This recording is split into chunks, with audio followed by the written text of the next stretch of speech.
Hi everybody, good afternoon. While the circumstances couldn't be any more tragic, thanks for being here today. I'm Dave Howard, I'm the Vice President of Communications for the Rays.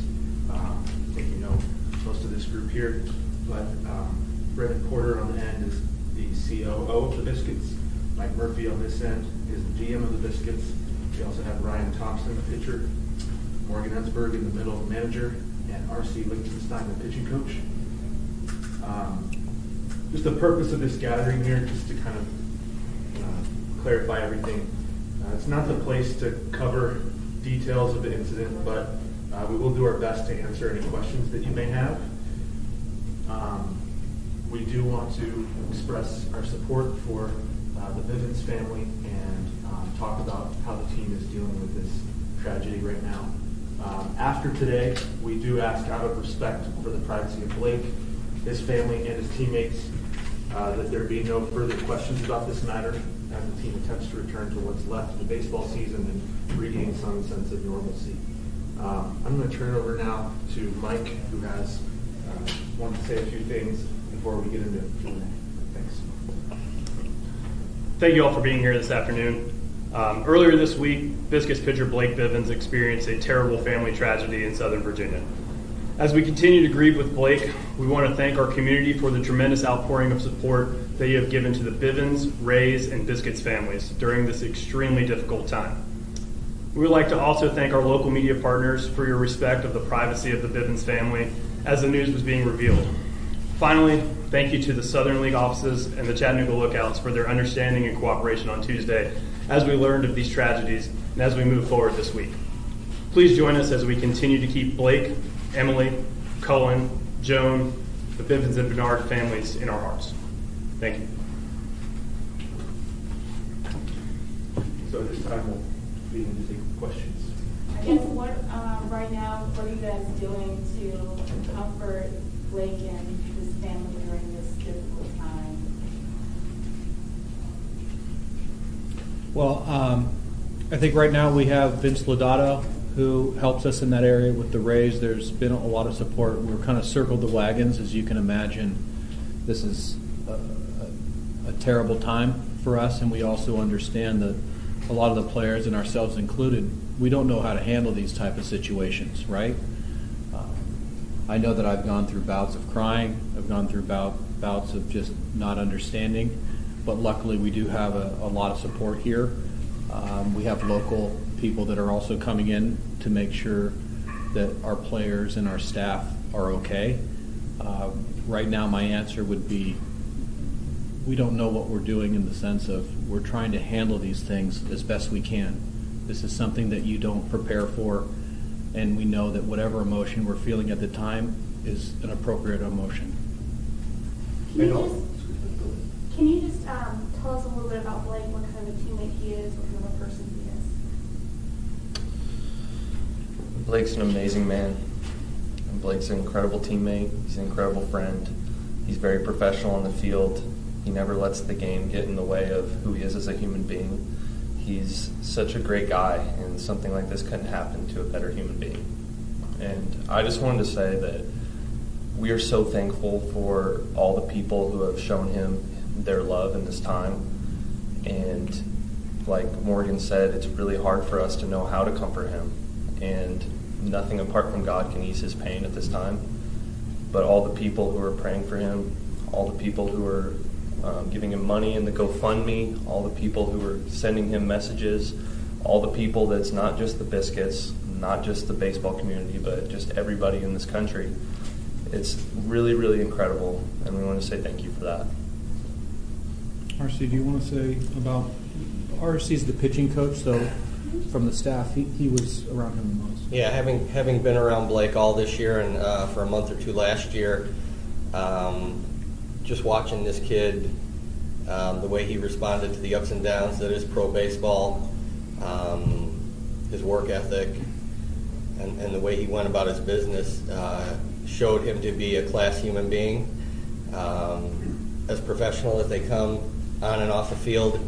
And I can tell from my experience with having a daughter that at the end of the game, when you see your family, it doesn't matter whether you've won or lost anymore. And for him to have that at his disposal during that time, knowing how much he loved family, it was you looked at him and you always thought really highly of him. The way he worked through trying to figure out the ups and downs of pro baseball, of how to be successful, of how to deal with failure. It was just really, it was a joy to see him do that. And, as these guys have said, just hard to fathom what he's got to go through at this time in his life. And we're just going to do everything we can to be there for him and let him know we love him dearly and that he's going to be in our hearts. Did any of you notice times of the game or workouts or whatever where he talked about his wife and his son and stuff, and also were there moments either when he went out on the mound or came off the field or whatever when he would look up in the stands and see them? Any personal moments like that you can maybe share? All the time. His family was everything to him. You could see, I would be standing out watching the starting pitcher warm up, and he would walk out, and his wife would be at the rail there with the baby, and he would hold the baby, and just to know that you have that family there. When you're away from home, when you're away from your family, we leave our friends and families' lives, and we go off and do something for 6-7 months a year, and they have their routines, and to see him have that family was really comforting. I saw last night on one of the reports, you could see a picture of her from the stands watching Blake, watching the game, and there's no better feeling to have somebody here and knowing that they love you whether you succeed or fail. And so I know that I go through that, and I look, and when my wife's here, I tap my heart when I leave the mound to let her know that they're with me. So all of us who have family here, there's no doubt that we're always aware of where they're at when we're playing, and we're aware that they're supporting us as best they can. And maybe amplifying on that, somebody else too can share, for those who don't live within a minor league baseball team. I'm not saying players aren't close to the major league level, but something's pretty special at the minor league level. You guys are on long bus rides together, long seasons. Just how close is it? How close are you guys in general, and following that up? How much is everybody going to be touched by something like this? Obviously. So part of minor league or major league life, as you guys have heard, is that you're around your teammates and the staff more than you're around your family. And as an example, when this went down, we didn't exactly have the details, and we didn't know exactly what was going on. We knew that there was something wrong.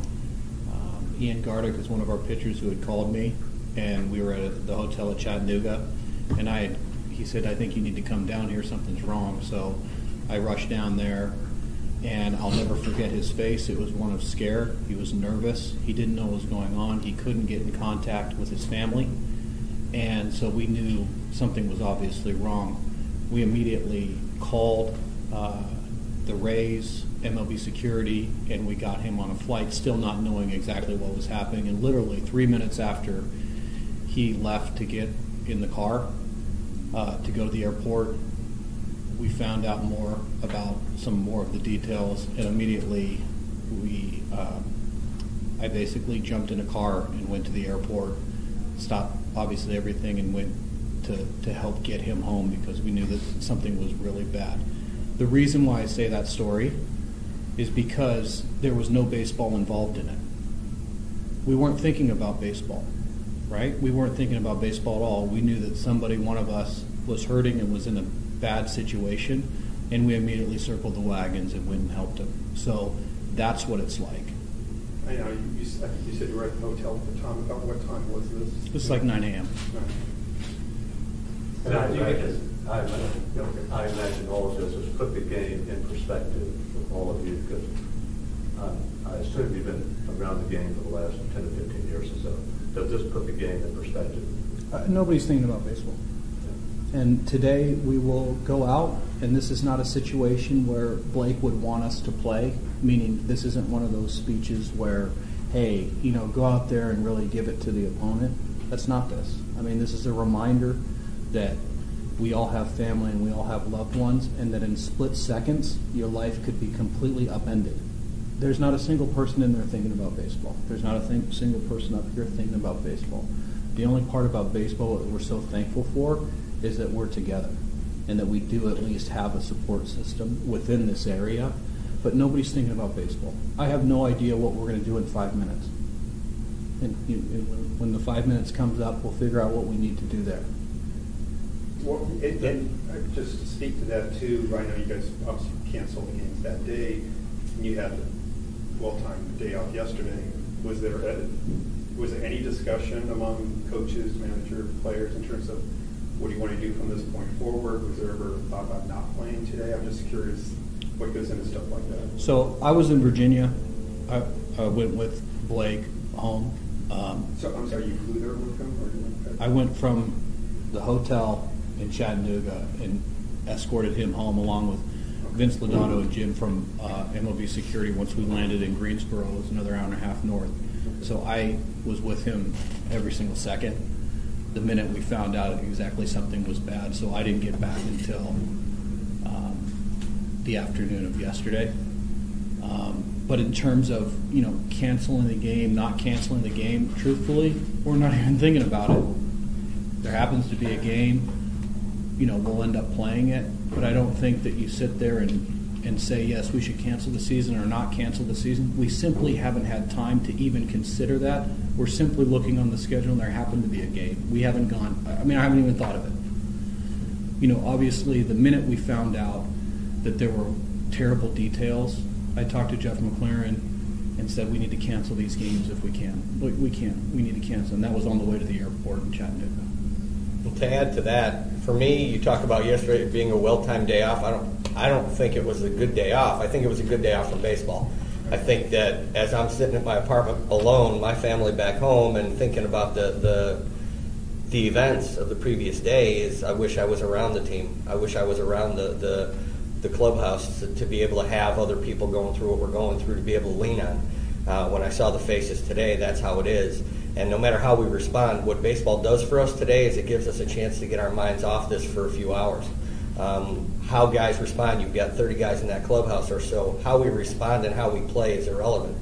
Are we good? Are we great? Are we bad? It doesn't matter. It's a matter of being able to get your mind off of a situation for a couple hours before you have to come back and start grieving again, and get back to dealing with reality. And that's what this is all about. And this, we talk about this being our family. To be able to have these guys to lean on and to be able to have guys who are going through the same thing as you is the most powerful thing we have right now. So you guys are looking at this as baseball being perhaps your therapy to help you get through this. It's an outlet. That's all it is right now. It's a way to get away from the tragedy that's happened. We can't stop thinking about it, but to be able to focus on the game for 3 hours takes your mind away from it before reality sets back in. And how difficult would that be? I think right now we have right now we're doing an interview, and again in 5 minutes when the interview's done, we're going to tackle the next thing, and then in a few hours my expectation is a game's going to happen, and during that game certain things will come up, and the minute we have to deal with those things, we will deal with those things. Right now I know that we're in an interview, and I haven't thought past that. And to think that we have detachment from the situation right now, I don't think is accurate. I don't think we're detached from the situation. I think we're coping, and I think we're trying to be healthy, and we're trying to let the emotions flow through. So, is baseball therapy? I know we're in an interview right now, right? I know that must have felt like the longest plane night ever, but how tough was that? Was it quiet, or was there a lot of kind of reminiscing, and was it just him appreciating the support? It was awful. Blake is an incredibly strong man. He is an incredibly strong man, and he went through just a rotation of tearing up, and then he would shake, and then he would just stare. And I didn't let him out of my sight. When we got to Charlotte, where there was a layover, we had a little bit of time, and so I said, why don't we walk down at the end of the concourse and look out that window? And when we got to that window, I said, why don't we turn around and we'll go to the other end? And I said, are you hungry? And he said, no. And I said, okay, I'm getting you water. I'm like, drink this water. And just being there for him. When we got to Greensboro, we met up with Vince and Jim, and we drove with him up to his home. And when he went and saw his family, we were, 15 feet away. And then when we had to go to the command center, I was right next to him. And when they were talking to the police, I was standing right next to him. And when we went and got him food, I was right next to him. All you were thinking about during the entire time was, get this boy home, get this kid home, because you knew something terrible was happening, and it didn't matter, what else was going around. All the details, like you said, you didn't know till you guys got there, but you knew enough to know what had happened. I mean, so at that point, when you're driving him to the airport and you're at the airport with him, are you just personally just kind of responding on instinct? I mean, what's taking you through that moment, and what's going on? So the strangest part about the entire instance was that I was in a holdup back in 2000, where we were hogtied and there was a gun to the back of my head. And so that wasn't the exact same situation, but I had been in a situation that was similar.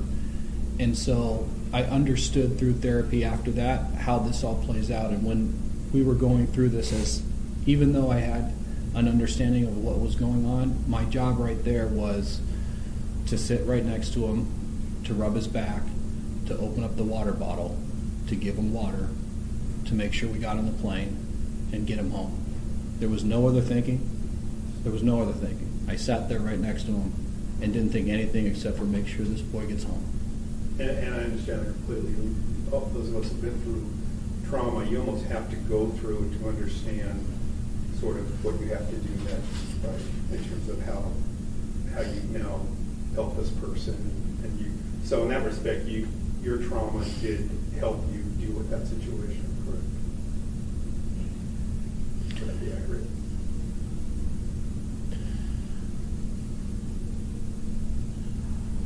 What has happened is just terrible, and I had something in my life that's nothing near this. And Blake is incredibly strong, and his family is incredibly strong, and they have such a support system. It was unbelievable. And I'm thankful that I went through that situation, because I at least can sort of understand partly what they may be going through. I'm sorry, I know this is emotional That's for okay. you, but how close are you and Blake? Do you guys room on the road? You dress near each other in the locker room? I'm just curious how. I'm sure you're close friends, but We're very close. We spend time together every single day in the bullpen. I mean, we're close with every single person in that locker room. One thing that's really important for people to know about Blake is that he's an incredible disciple of Christ, and his family is too. And that can give us the slightest little bit of peace in that his family is in a place where hatred and evil doesn't exist anymore. They are in a place that is apart from that, sitting next to God. And all we can do now is just be there for Blake. There's nothing in this world that can ease his pain. We just have to be there for him. And as far as to answer your question, is that Blake is an incredible guy in that clubhouse. He is hilarious. He is a guy that he's just the life of the party in there. And it's, we are all so close to Blake in different ways, but being able to see him in the clubhouse being a goofball, and then we come in this room for chapel and we pray together, and we go out on that field and see him with that fire in his eyes to compete. Blake is an incredible, incredible human being. fatherhood changes a lot of people, used it for the better, makes you mature, whatever. How did fatherhood change him? I don't know before that or not. Say that again? How did fatherhood change him, or how did it impact him? I didn't know Blake before he had Colin, but I met Colin in spring training. I met his family in spring training, and I know that his family, like I said earlier, was his everything. That's all he talked about. And something that's important for us to know is that baseball's not who we are, it's what we do. And Blake knew that. Blake knew that better than anybody. And he didn't talk about, oh, I have to do this, I have to perform, I have to get to the big leagues. He was like, I have to be a good father, I have to be a good husband, I have to be a good friend. And that was what he was concerned with on the daily. I'm curious, I know obviously everybody's still processing this, but has there been any discussion among the team, among players, coaches, whatever, in terms of a tribute, whether it's a pregame prayer, whether it's a patch on a jersey, anything like that? Sometimes things are done. So we've, I had called Jeff and said, McLaren, I said, do you think we can get a patch, or can we get something we can put initials on hats, something that we can do? And they've immediately got us patches. I'm not sure if we'll have them today, but we have patches. There will be a drawing in the grass behind the Biscuits logo behind home plate with the letters BIV, B-I-V, as a tribute. Mike or Brandon, you want to speak about the Biscuits group? Yeah, like Morgan said, we've worked closely with the Rays to make sure those patches come in to wear on the uniforms for the remainder of the season. That same patch will be painted on the grass. I believe it's being painted as we speak.